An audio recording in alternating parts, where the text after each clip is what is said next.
Hello, podcast listeners. We know podcasts are a great way to catch up on a program that you may have missed on KSJE, and it's provided as a free service of this radio station. But KSJE is now listener-supported, and so while you enjoy this podcast, we hope that you'll also take some time to join KSJE. Become a member today. It's quite easy to do. Just go to our website at ksje.com/support and pick the level of support that best matches your budget. Thanks again for listening. Here's your podcast.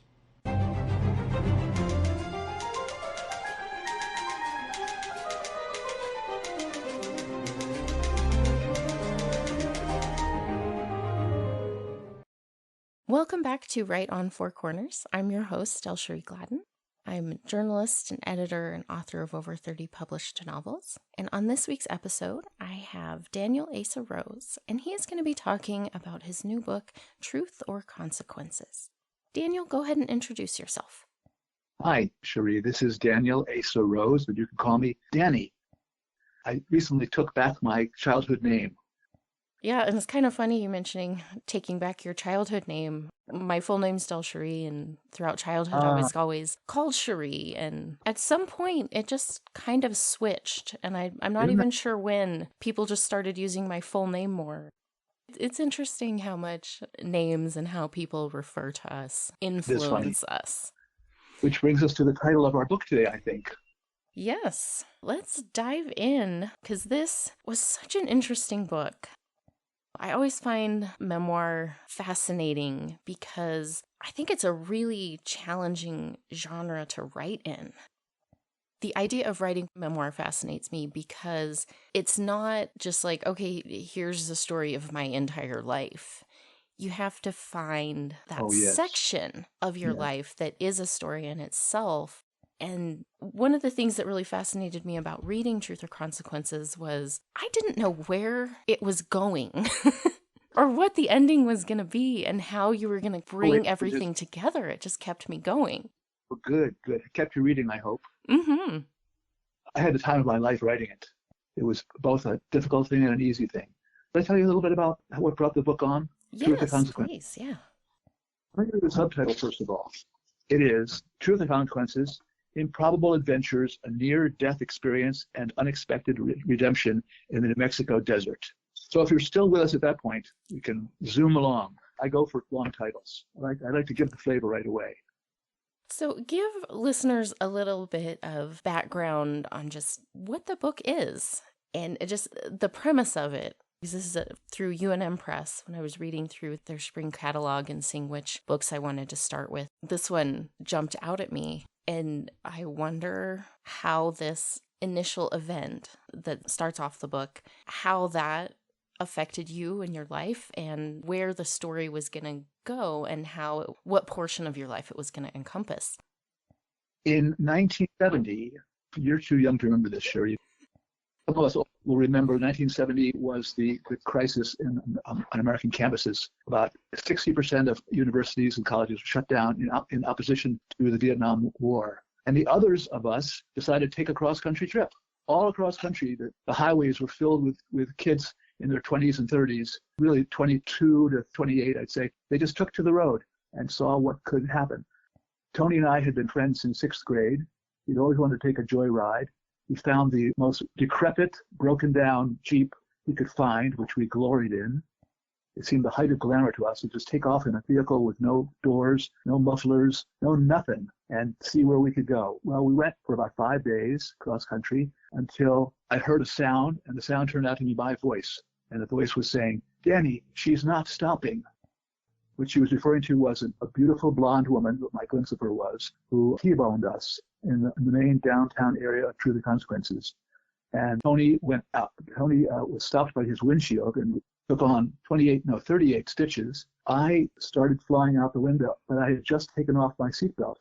So I don't know if there's an argument to be made one way or another whether they're safe or not. In this case, it certainly did save my life because I flew out the open door at the moment of impact and landed on my back 30 feet away. I pause to think that every time I think that because it was the miracle of my life. Tony referred to it as a miracle crash when he got out of the hospital because it was something else. And when I awoke, I was in the lap of the blonde woman who was saying, "You're safe. You're okay. You're doing all right. You haven't lost any limbs."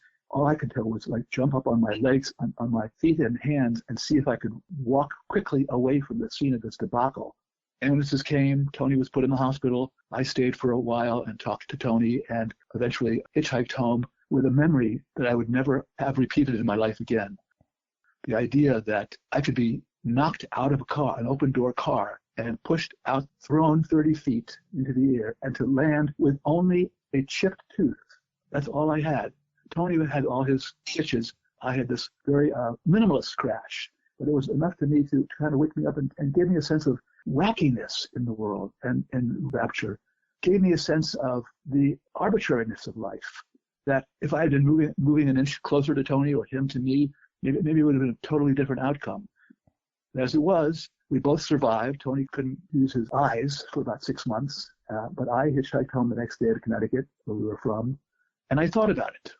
I got home, and I called Tony, and we talked about it. And I called my parents, and I talked about it, about the flukiness of it, and the weirdness of it, and the magic of it, that we had this kind of experience together, and we were not hurt. We were not killed. What did that mean to us? And how could we make sense of it? I've heard about near-death experiences. So anyway, decades later, Tony and I would get together every year or two and talk about our crash. It really was the center of our conversation. We were very close. But in my 50s, I suffered a divorce of the worst variety, not meaning that she was bad in any way, or she was wonderful, I was wonderful, it was polite. We still loved each other, but we needed some time apart. So Tony came over and said, what you need to do is get out of town, give yourself some space.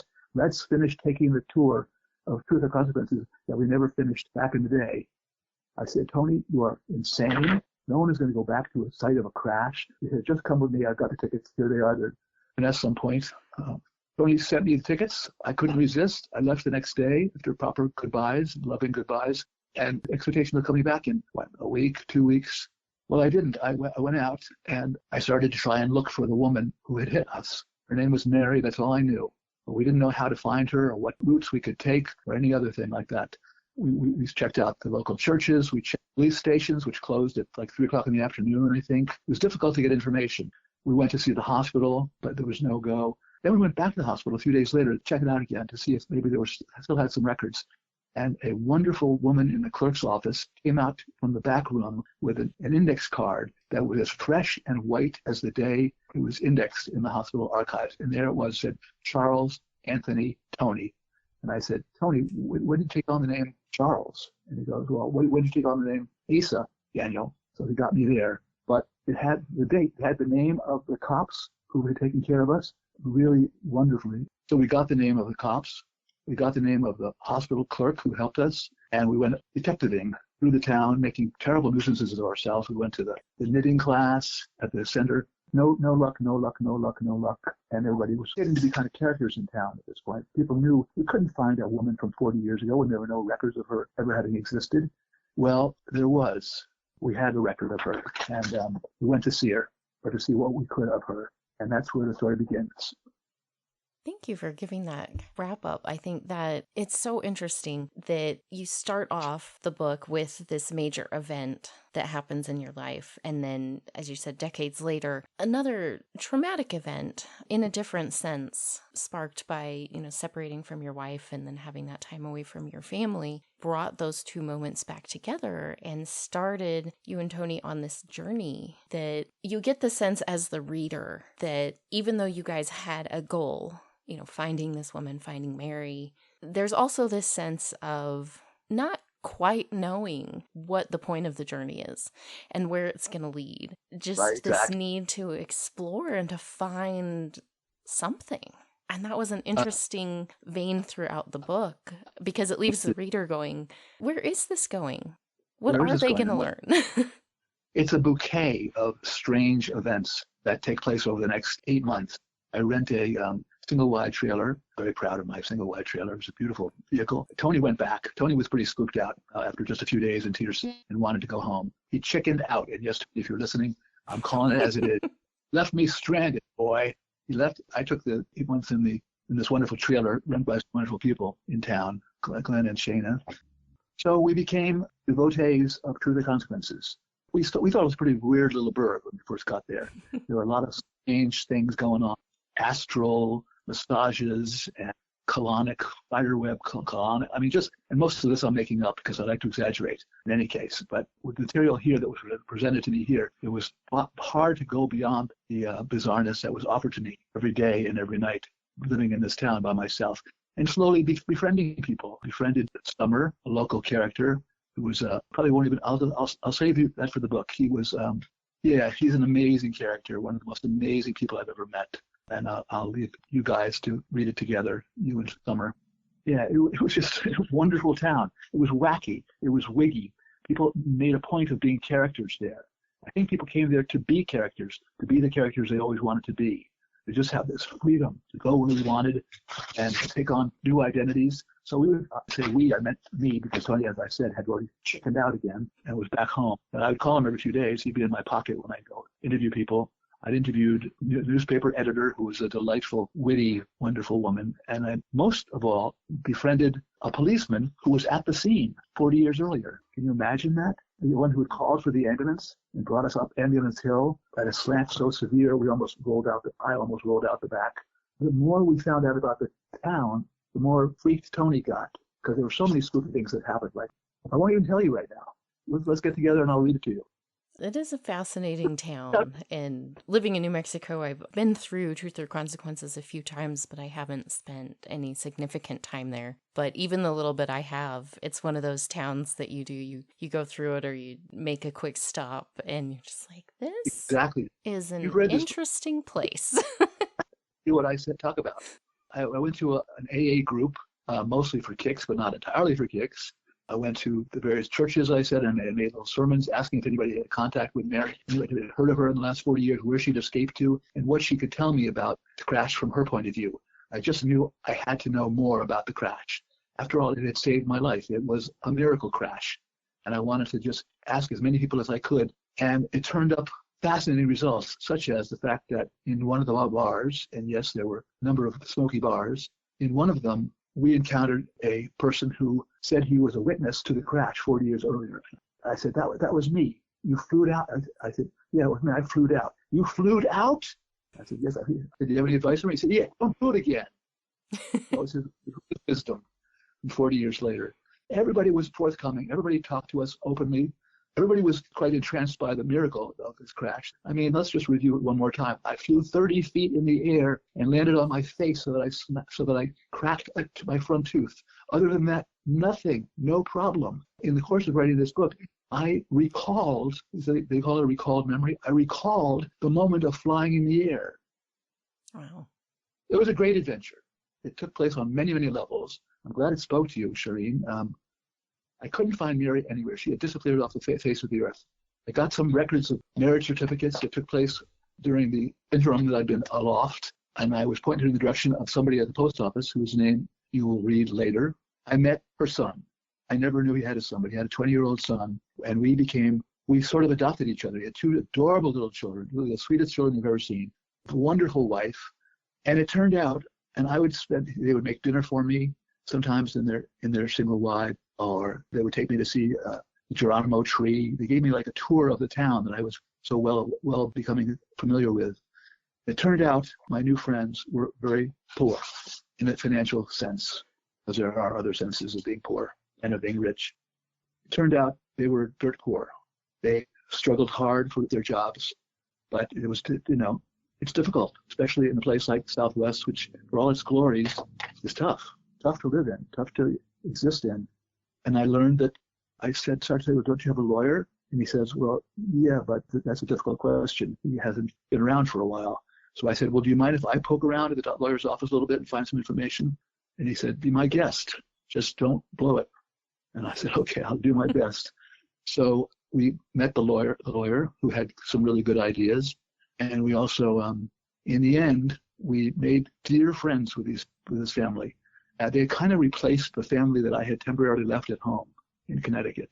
I had every intention of going back, but still, something about this town was unfinished. Something needed to be fully told, even more fully told, and that's what happens. A big twist in the book takes place. We'll tell you over a beer sometime. Maybe at Andy's. I think they've got good, what's it called, ice cold or something like that. Well, yeah, I don't want to give away any of the surprises in the book because there were several. Now, But did it bother you that we dropped the plot a few times and picked it up a few pages later? no, I found the pacing and the structure to be very compelling because I didn't know, a lot of times going into fiction, into novels, and this does read very much like a novel, which I want to ask you about in a minute, but, a lot of times with novels, you kind of know what you're getting into.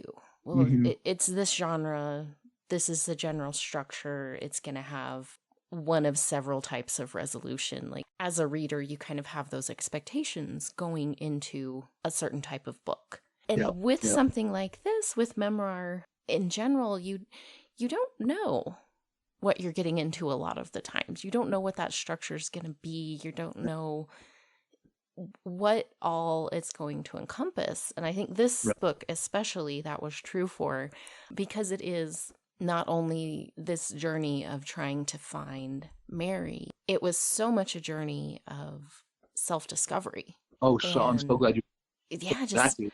you were That's facing exactly. so much in that moment with your family and everything going on there and And then, reconnecting with these events from the past well that, put. yeah, it didn't follow the structure that A maybe typical. readers are expecting.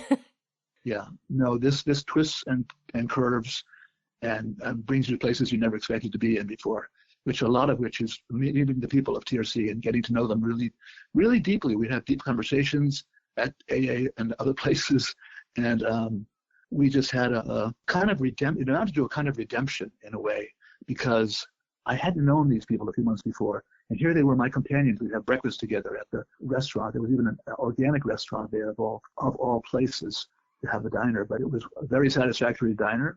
I'd like to send out my thank yous to the delicatessen lady. I found that I had been like one of those tourists who rush right through a place without even taking notice of what it's about, and usually sort of ignoring it, and usually sort of dismissing it with little regard for its uniqueness. But as the months went by, that was corrected, because I started really falling in love with these people. They were so interesting. And I don't say it in a condescending way by any means, because they were teaching me a lot. At AA, they taught me a lot of things. They said, if a person kicks you out, you just, I'll save it for the book. I got really the lessons of life from these people at AA. Well, and that was something that I found interesting throughout reading this in the various stages of the story. This is a very unique experience that I don't think most people have in their opportunity to just completely step out of their life, their everyday, regular life. And I mean, you were really kind of just, you went willingly, but it almost seemed like you were just plucked out of your life and dropped somewhere completely Exactly. new. And you had to navigate that, not only physically, because at the time you're not driving, you're doing a lot of this on foot or on the Flower Power bike, which is a lovely visual. And so you're physically learning to navigate this town, and then also making those contacts with people on a social level, but relearning so much about yourself as well. And you bring up a lot of topics of, looking back at how you interacted with people in your day-to-day life and recognizing some of those things that I think a lot of us don't have those moments in our life where we can stop and just step completely out of everything and look at it from an observer perspective. And that seemed Exactly. like this experience gave you that opportunity as Yeah. you're meeting new people and seeing so many different lifestyles and ways of living and different types of problems than maybe what you had dealt with, and that really impactful perspective shift that you Yeah. experienced. And I wanted to ask you a little bit more about Love the way you that. described. Love the way you just described that. That was to a T. Tell me about that process and how that played back into how you wrote this. It's like I said, it's very narrative, the style. It Yeah. reads like a novel, which not all memoir captures. So I really enjoyed that. It was very easy to read and flow through. How did you take this whole 8-month experience of being in TRC and then turn it into a narrative story? Yeah, good question again. I didn't know what I was doing. I didn't know what I was looking for. I had this vague idea, but half fantasy, that I'd find this was a beautiful blonde, or maybe not. And I went after something that I wasn't sure what it was. And I made it for all. I was scared in the beginning. It was very foreign territory. Some of those bars were pretty rough. God knows I had my share back in Connecticut. It frightened me in the beginning. I was alone with Tony gone, and in the middle of a desert storm of epic proportions. I was sort of locked into my trailer for 3 days. Maybe I'm wrong on the dates. I might be wrong on a lot of the dates. In fact, I'm sure that I'm wrong on half the dates. I was living in a kind of alternate universe while I tracked down Mary, and while I tried to talk to my family from afar and put things right. It was an alternate kind of reality. Well, let me go back to one thing I want to tell you about. This was the beginning of the book by Sinclair Lewis, who wrote Our Town. He said, with their rough teasing and their shy idealism, the average citizens of the United States are the most fascinating and exotic people in the world. I mean, that just sends me. Most people have an attitude towards Middle America that is less than flattering. I took the time to stop. I was required to stop. I had to slow down and take my time and make sure my time there lasted, and gave my family a chance to heal, if that's what we were going to do. But to have that, I think they looked by at 60,000 miles a year, I believe. I have it in my book, but I don't have it here.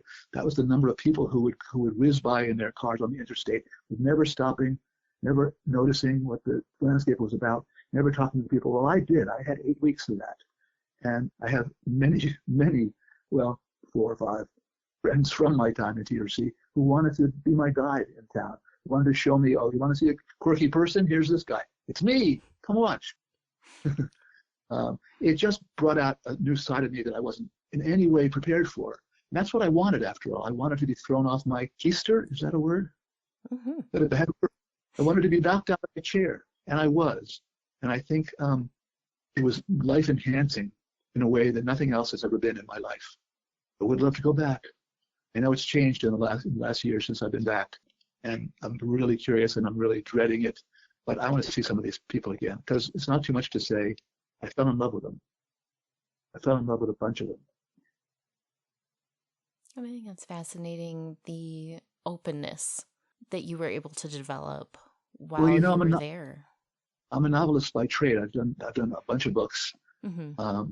and I've been around, and I'm open for adventure. I'm up for adventure, especially with people as willing as these people were. And it's funny. Did I mention this book is funny? These characters, I mean, Roy Joy, you won't believe until you read the book. You will not believe Roy Joy. And then you may blush a little bit. You may put the book down so nobody else will see it. But that night, you'll pick it up again. That's what's going to happen to Roy Joy and a lot of other characters. Mm-hmm. So that's the beginning of my story. I didn't structure it. I didn't plan for it. I didn't know what was coming. I didn't know what was going. I just knew I had to do this. The crash happened in 1970, and some 40 years later, I go back to figure it out. That's nuts, Dan. Oh, Danny. That's right. I'm Danny again. That's nuts. But I just had the feeling. I was driven.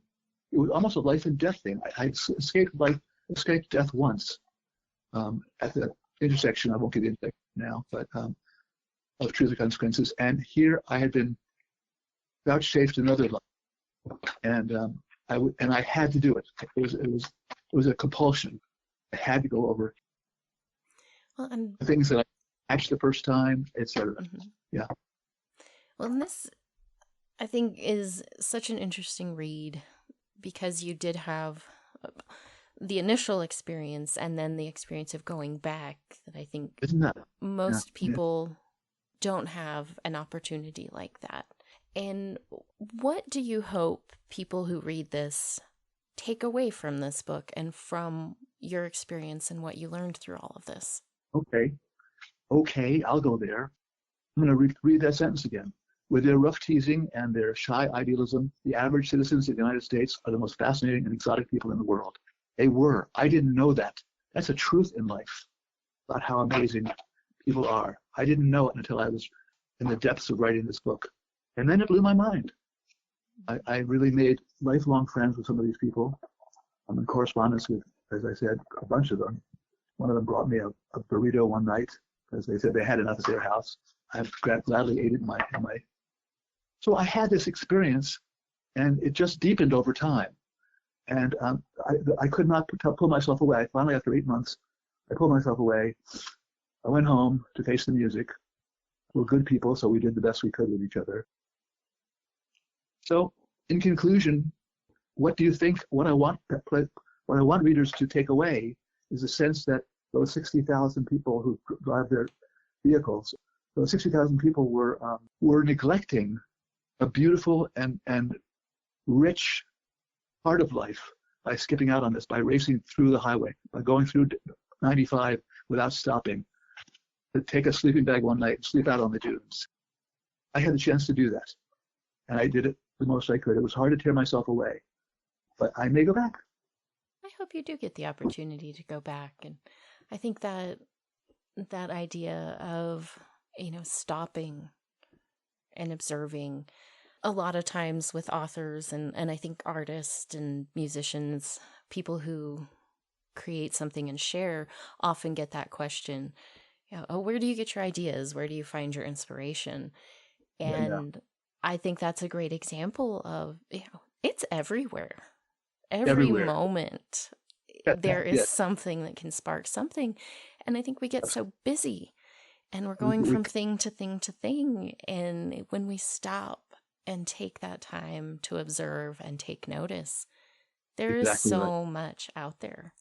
So much richness, much richness. We can scratch the surface in our lives. And now I'm an old man, apparently, and I hope to keep that going for a long time, or as long as I can. Yeah. And a lot long by this trip. Well, and I hope people who read this take that time to just be a little bit more aware, a little bit more observant, and have those opportunities to connect and open themselves up to what's out there in the world. And to have access to this kind of a life, the things that you were aware of beforehand, just experiences, and realizing that life is more magical and, yes, at times more mystical than we ever beforehand. I like that. And Danny, we are about out of time, but I do want to give you a chance. Where can readers find the book, which again is Truth or Consequences by Daniel Asa Rose? Where can people find the book, and where can they find the rest of your work and stay up to date on your future projects? Well, thanks for asking. I think for the purpose of buying a book, it should be Daniel Asa Rose, the full name. But Dan Rose will be fine. Also at Amazon, the usual outlets. There's been a lot of interest preliminarily, so... What is your website? Where can people sign up or just keep an eye on to see what other books you're going to have coming out in the future? Okay. Well, my release date is May 1st, and my website is danielasarose.com. Nice and simple. That's always helpful. Nice and simple, because the subtitles are so complex. Mm-hmm. Might as well make up for it on these guys. All right. Well, Daniel, thank you so much for taking the time to chat with me about this and just to share more of your story and your perspective with our listeners. I really enjoyed having the chance to talk with you. It's been a real pleasure.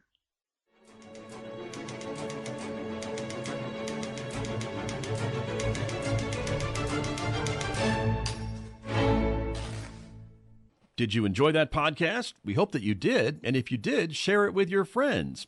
And if you really want to keep podcasts like this coming, please support KSJE. You can do it easily online at ksje.com.